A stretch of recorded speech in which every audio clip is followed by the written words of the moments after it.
தேவனின் படைப்பு. ஒரு மனிதனுக்கு ஒரு பொருளை தயாரிப்பதற்கு ஒரு மூலப்பொருள் தேவை. உதாரணமாக, மேசை தயாரிப்பதற்கு மரம் தேவை.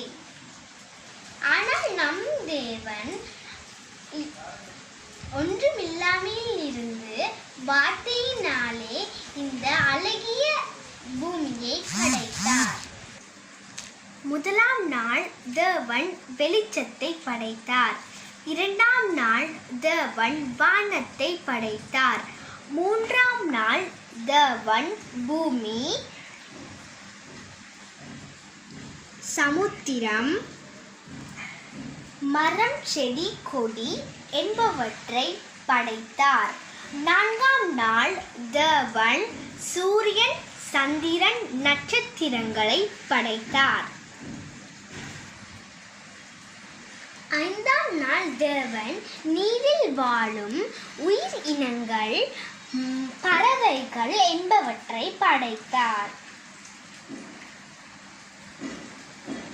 ஆறாம் நாள் தேவன் மனிதன், நாட்டு மிருகங்கள், காட்டு மிருகங்கள் என்பவற்றை படைத்தார்.